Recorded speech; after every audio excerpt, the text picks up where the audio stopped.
ഏതു ഇറാനെ പറ്റിയുള്ള കുറച്ച് കാര്യങ്ങളാണ് ഇന്ന് എനിക്കറിയാനുള്ളത്. കഴിഞ്ഞ ദിവസങ്ങളിൽ നമ്മൾ കണ്ടിരുന്നതാണ് ഇറാൻ ഒരു ഘോരം ഷഹ-4 എന്ന് പറയുന്ന ദീർഘദൂര മിസൈലിൻ്റെ വീഡിയോ ദൃശ്യങ്ങൾ പുറത്തുവിട്ടിരുന്നു. അല്പസമയം കഴിഞ്ഞപ്പോൾ ദേശീയ സുരക്ഷയുടെ ഭാഗമായിട്ട് ആ ഒരു സംരക്ഷണം നിർത്തിവെക്കുകയും ചെയ്തു. അത് പൂർണ്ണമായിട്ടും ഡിലീറ്റ് ചെയ്യുകയും ചെയ്തു. അപ്പോൾ അതവിടെ നിൽക്കട്ടെ, അതിലേക്ക് ഞാൻ വരാം. മറ്റൊരു കാര്യം, ഇപ്പം നമുക്ക് എല്ലാവർക്കും അറിയാവുന്ന പോലെ തന്നെ ഇറാൻ US ആണവ കരാർ ചർച്ച നടക്കുകയാണ്. അപ്പോൾ ഈ ചർച്ചകളിൽ ആദ്യമൊക്കെ ഇറാൻ പറഞ്ഞിരുന്ന പല കാര്യങ്ങളും അമേരിക്ക നിഷേധിക്കുകയാണ് ചെയ്തത്. അപ്പോൾ അമേരിക്ക പറഞ്ഞൊരു കാര്യം, ഒന്നുകിൽ നിങ്ങൾക്ക് ഞങ്ങൾ പറയുന്നത് അനുസരിക്കാം, അല്ലെങ്കിൽ എന്താണോ വരുന്നത് അതിന് നേരിടാമെന്നാണ് പറഞ്ഞത്. അപ്പോൾ സ്വാഭാവികമായിട്ടും അമേരിക്ക അത് പറയുമ്പോൾ ഇറാൻ ഒന്ന് ഭയപ്പെടുമെന്നാണ് കരുതിയത്. പക്ഷേ ഇറാൻ പറഞ്ഞത് എന്താണോ വരുന്നതിന് ഞങ്ങൾ നേരിടാം. അപ്പോൾ ട്രംപിന്റെ മറുപടി ഇങ്ങനെയായിരുന്നു, അങ്ങനെയാണെങ്കിൽ സൈനിക നടപടികളുമായി ഞങ്ങൾ മുന്നോട്ട് പോകും എന്നാണ് പറഞ്ഞത്. അപ്പോൾ ഇത് പറഞ്ഞു വെച്ചതിന് ശേഷമാണ് ഈ ഒരു മിസൈൽ, ഒരു ദീർഘദൂര മിസൈലിന്റെ ദൃശ്യങ്ങൾ പുറത്തു വന്നത്. അപ്പോൾ ഇതെല്ലാം കൂട്ടി വായിക്കുമ്പോൾ ഇത് അമേരിക്കയ്ക്കുള്ള, ഇത്രനാളും അമേരിക്കയാണ് താക്കീത് നൽകിയിരുന്നത്, പക്ഷേ ഇപ്പോൾ തിരിച്ച് അമേരിക്കയ്ക്കുള്ളൊരു ഇറാന്റെ താക്കീതായിട്ട് ഇതിനെ വായിച്ചെടുക്കാൻ പറ്റുമോ? അങ്ങനെ മാത്രമല്ല അത് വായിക്കേണ്ടത്, ഇത് കുറച്ചുകൂടി വലിയ കോണ്ടെക്സ്റ്റിൽ വായിക്കണം. എന്ത് സംഭവിച്ചാലും അമേരിക്കയെ ഖാംനെയി വെറുതെ വിടില്ല എന്നതിൻ്റെ സൂചനയാണിത്. അതായത് ഞങ്ങൾ ഒരിക്കലും അമേരിക്കയ്ക്ക് മുന്നിൽ പത്തി താഴ്ത്തില്ല. 2, ഞങ്ങളുടെ പ്രതിരോധ നിര അത്രയും ശക്തമാണ്, അത്രയും സുരക്ഷിതമാണ്, അത് ഞങ്ങൾ ആർക്കെതിരെയും പ്രയോഗിക്കാൻ തയ്യാറുമാണ്. അതാണ് ആ സന്ദേശം. ആയത്തുള്ള അലി ഖാംനെയി ട്രംപിനെ വെറുതെ വിടില്ല എന്ന് പറയാനുള്ള കാരണം, ഒന്ന്, ഖാംനെയി ഇപ്പോഴും സ്വീകരിക്കുന്ന ഉറച്ച നിലപാടാണ്. അതിനൊരു സന്ദേശമുണ്ട്. ആ സന്ദേശം എന്ന് പറയുന്നത് ട്രംപിനോടുള്ള പകയും വിദ്വേഷവും തന്നെയാണ്. കാരണം ആയത്തുള്ള അലി ഖാംനെയിയെ വധിക്കാനോ അല്ലെങ്കിൽ തട്ടിക്കൊണ്ടു പോകാനോ പദ്ധതിയിട്ടയാളാണ് അമേരിക്കൻ പ്രസിഡന്റ് ഡൊണാൾഡ് ട്രംപ്. ഇറാനെ ഇല്ലാതാക്കാനും ഇസ്ലാമിക് റിപ്പബ്ലിക് ഭരണം താഴെ കളയാനുമായി 10 ഇൻ്റലിജൻസ് ഏജൻസികളുടെ സഹായത്തോടെ വിദേശ പരിശീലനം ലഭിച്ച ഇൻ്റലിജൻസ് ചാരന്മാരെ ഇറാനിലേക്ക് പറഞ്ഞയച്ചതിന് നേതൃത്വം കൊടുത്ത ആളാണ് ട്രംപ്. IRGC കണ്ടെത്തിയതാണ്. അങ്ങനെയുള്ള ട്രംപിനെ ഒരു ചർച്ച മാത്രം നടത്തി അല്ലെങ്കിൽ ഒരു കരാർ ഒപ്പിട്ടു എന്നതിൻ്റെ പേരിൽ ഇറാൻ അങ്ങ് വെറുതെ വിടും, അല്ലെങ്കിൽ ഖാംനെയി വെറുതെ വിടും എന്ന് കരുതാൻ വയ്യ. IRGC ആയാലും ഖാംനെയി ആയാലും പോരാട്ട വീര്യമുള്ള ഒരു കൂട്ടമാണ്, അല്ലെങ്കിൽ ഒരു പ്രസ്ഥാനമാണ്. അപ്പോൾ സ്വാഭാവികമായിട്ടും അവർ ഇപ്പോഴത്തെ സാഹചര്യത്തിൽ ഒരു കരാറിൽ ഒപ്പുവെക്കാനായി വരുന്നതിൻ്റെ 2 കാരണങ്ങൾ. ഒന്ന്, ഇറാൻ പറയുന്നത് അമേരിക്ക കേൾക്കുന്നു എന്നുള്ളത് കൊണ്ടാണ്, അല്ലെങ്കിൽ ഇറാൻ്റെ കയ്യിലാണ് ഇപ്പോൾ കാര്യങ്ങൾ ഇരിക്കുന്നത്. ഇറാൻ പറയണം അമേരിക്കയോട് ഒരു കരാർ ഒപ്പിട്ടോളാൻ പറഞ്ഞാൽ അമേരിക്ക ഒപ്പിടുന്ന സാഹചര്യത്തിലേക്ക് ഏറെക്കുറെ വന്നിട്ടുണ്ട്. അപ്പോൾ അതുകൊണ്ട് തന്നെ ഇപ്പോൾ ഇറാൻ്റെ കയ്യിലാണ്, ഇറാൻ്റെ കോർട്ടിലാണ് പന്ത്. ഇറാൻ അത് സ്വയം ഗുണകരമായി വിനിയോഗിക്കുന്നു. കാരണം ഉപരോധമടക്കമുള്ളവ നീങ്ങും, ഇറാൻ്റെ ശാക്തീകരണത്തിന് അത് ഉപയോഗിക്കാൻ പറ്റും. അങ്ങനെ പല ദൂരവ്യാപകമായിട്ടുള്ള കുറേ ഗുണങ്ങൾ, ദീർഘവീക്ഷണത്തോടെയുള്ള കുറേ കാര്യങ്ങൾ അതിനകത്തുണ്ട്. രണ്ടാമത്തെ കാര്യമെന്ന് പറയുന്നത്, അറബ് രാജ്യങ്ങൾ ഇറാനോട് കാല് പിടിച്ച് യാചിക്കുന്നുണ്ട്, ദയവ് ചെയ്ത് നിങ്ങൾ അടിക്കരുത്, ആക്രമിക്കരുത്, ഇപ്പോൾ യുദ്ധം വേണ്ട, അത് എല്ലാവരെയും ബാധിക്കും എന്നുള്ളൊരു അപേക്ഷാസ്വരത്തിന്മേലുള്ള ഇടപെടലുകൾ അറബ് രാജ്യങ്ങൾ നടത്തുന്നുണ്ട്. അതുകൊണ്ടാണ് എല്ലാ രാജ്യങ്ങളും അമേരിക്കയോട് അങ്ങോട്ട് പോകരുത്, ഇറാനെ ആക്രമിക്കരുത് എന്ന് പറയാനുള്ള കാരണം. അപ്പോൾ സ്വാഭാവികമായിട്ടും ഖാംനെയിയുടെ കരുത്ത്, ഇറാൻ്റെ കരുത്ത് എന്താണെന്ന് ലോകവും തിരിച്ചറിഞ്ഞു. അതുകൊണ്ട് തന്നെ ഇപ്പോൾ അമേരിക്കയുമായി ഒരു ചർച്ച നടത്തി ഒരു കരാറിൽ ഒപ്പിടുന്നത് കൊണ്ട് ഇറാന് വലിയ നഷ്ടങ്ങളൊന്നും സംഭവിക്കാനില്ല. പക്ഷേ ഈ കരാർ സംഭവിച്ചില്ല എന്ന് വയ്ക്കുക. അതായത് ഖാംനെയി പറയുന്ന കാര്യങ്ങൾ അംഗീകരിക്കാൻ ട്രംപിന് സാധിക്കുന്നില്ല. അങ്ങനെ വന്നാൽ പിന്നെ പ്രയോഗിക്കാനുള്ളതാണ് ഈ പറയുന്ന സാധനങ്ങളൊക്കെ. അപ്പോൾ ഈ സുരക്ഷിതമായി സൂക്ഷിച്ചിരിക്കുന്ന മിസൈലുകൾ ദീർഘദൂര മിസൈലുകളാണ്, ആധുനികമാണ്, ഇതിന് വലിയ പ്രഹരശേഷിയുണ്ട്, ഒരുപാട് ദൂരം സഞ്ചരിക്കാൻ കഴിയും, 4000-നടുത്ത് കിലോമീറ്റർ സഞ്ചരിക്കാൻ കഴിയും, 4000-ഓ 5000-ഓ അടുത്ത് കിലോമീറ്റർ സഞ്ചരിക്കാൻ കഴിയും. അതിവേഗത്തിൽ പോകുന്ന 1500 km/h മറ്റോ ആണ് അതിൻ്റെ സ്പീഡ് എന്നാണ് ഞാൻ വായിച്ചിട്ടുള്ളത്. അത് ഏറ്റവും കൂടിയ സ്പീഡുകളിലൊന്നാണ്. അപ്പം അത്രയും വേഗതയുള്ള മിസൈലുകൾ ഇത്രയും സുരക്ഷിതമായ ബങ്കറുകളിൽ, ഇപ്പോൾ ഇറാൻ്റെ ബങ്കറുകളുടെ, തുരങ്കങ്ങളുടെ ഘടന മാറിയിട്ടുണ്ട്, അതിൽ ഒരുപാട് ലെയറുകളുണ്ട്. ഇപ്പോൾ പെട്ടെന്നൊരു ബോംബിംഗ് കൊണ്ടൊന്നും തകർക്കാൻ കഴിയില്ല. അതായത് ഇറാൻ്റെ ആയുധപ്പുരകൾ സുരക്ഷിതമാണ്. ഈ ആയുധപ്പുരകളെ ഒന്നും ചെയ്യാൻ അമേരിക്കയ്ക്ക് കഴിയില്ല.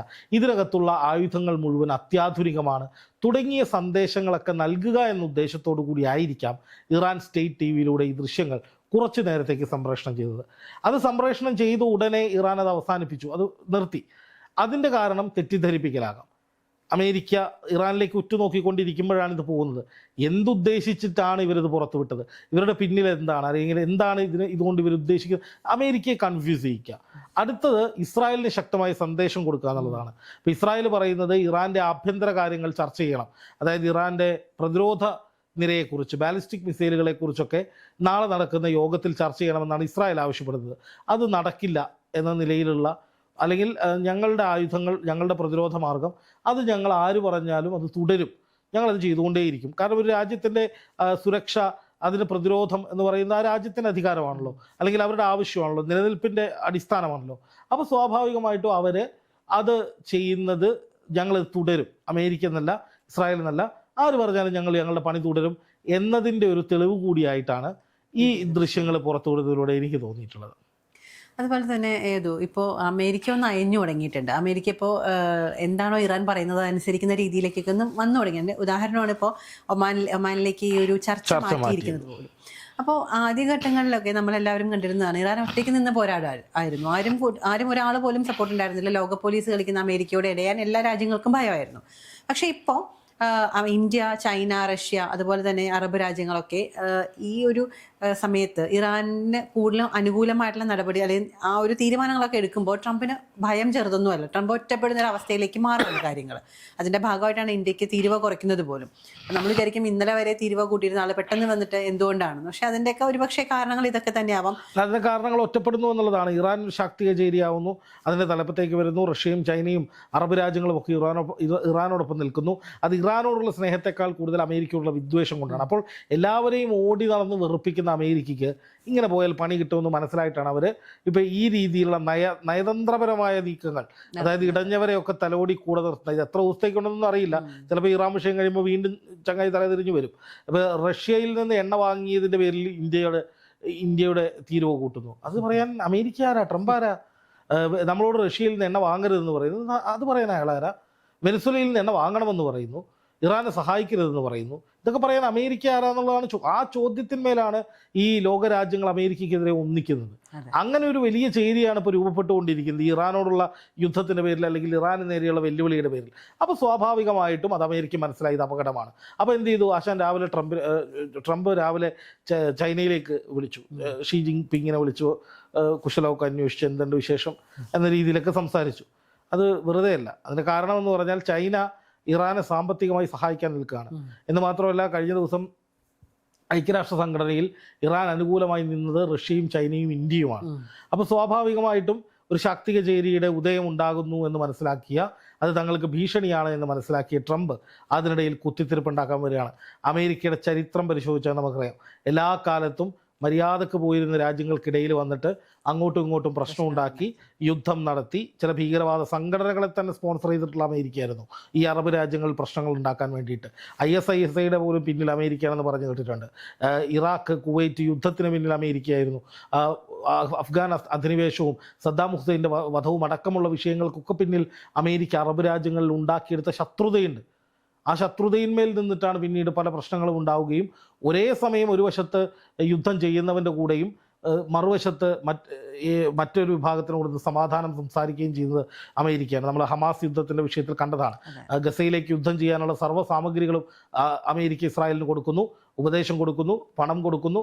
ഇത് കഴിഞ്ഞിട്ട് ഇപ്പുറത്ത് വന്നിട്ട് ഗസയ്ക്ക് വേണ്ടിയിട്ട് നമുക്ക് സമാധാനം സംസാരിക്കാമെന്ന് പറയുന്നു. ഖത്തറിനെയും ഈജിപ്തിനെയും സമാധാന ചർച്ചകൾക്ക് ഏർപ്പാടാക്കുന്നതും അമേരിക്കയാണ്. അപ്പോൾ രണ്ട് സൈഡിലും ഒരേ സമയം നിൽക്കുക എന്നതാണ് അമേരിക്ക സ്വീകരിക്കുന്ന ഒരു നയം. അപ്പോൾ അതേപോലെ തന്നെയാണ് ഇവിടെയും. അതായത് ഒരേ സമയം ഇന്ത്യക്ക് തീരുവ കൂട്ടും, റഷ്യക്കെതിരെ സംസാരിക്കുന്നു, ചൈനയ്ക്കെതിരെ നിലപാടെടുക്കുന്നു, എന്നിട്ട് ഈ പറയുന്നത് പോലെ ഇറാനെതിരെ സംസാരിക്കുന്നു.